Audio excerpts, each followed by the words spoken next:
இன்றைய சூழலில் மகாத்மா காந்தியின் கொள்கைகளில் கட்டாயம் கடைபிடிக்க வேண்டிய கொள்கைகளாக எதை கருதுகிறீர்கள் என்று பொதுமக்களிடம் கருத்து கேட்டது புதிய தலைமுறை. அதற்கு பொதுமக்கள் கூறிய கருத்துக்களை தற்போது பார்க்கலாம். குஜராத்தில் மட்டும்தான் மதுவிலக்கு இருக்கு.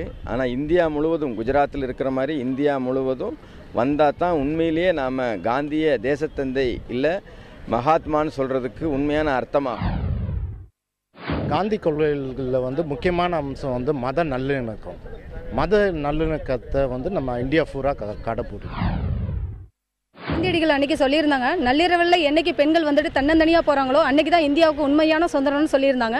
இன்னைக்கு நள்ளிரவில் இல்லை, பட்டப்பகலில் பூட்டி இருக்கிற வீட்டுக்குள்ளே கூட பெண்களுக்கு பாதுகாப்பு கிடையாது.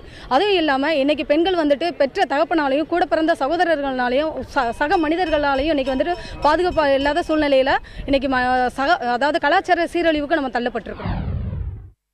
காந்திஜி அவர்கள் என்ன சொன்னார்கள்னா, நம்மளோட அதிகாரம், அரசியல் அதிகாரம் வெறும் சிட்டி அளவில், சென்னை, மும்பை அந்த அளவில் இல்லாமல் கிராமப்புறங்களுக்கும் பரவணும், அதிகார வர்க்கங்கள் பரவணும்.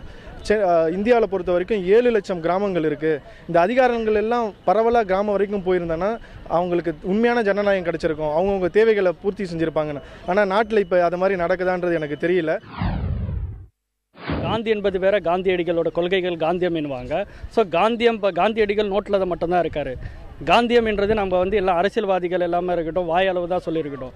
காந்தியோட முக்கியமான கொள்கை பற்றி சொல்லனாக்கா ஜாதி ஒழிப்பு.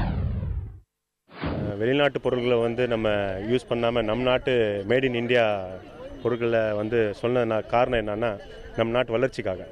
இன்றைக்கி பாருங்கள், நம்ம எல்லாமே வெளிநாடு கம்பெனிகள், வெளிநாடு பொருட்கள் நம்ம யூஸ் பண்ணுறதுனால நம்ம பொருளாதாரம் ரொம்ப மோசமாக போயிருக்கு.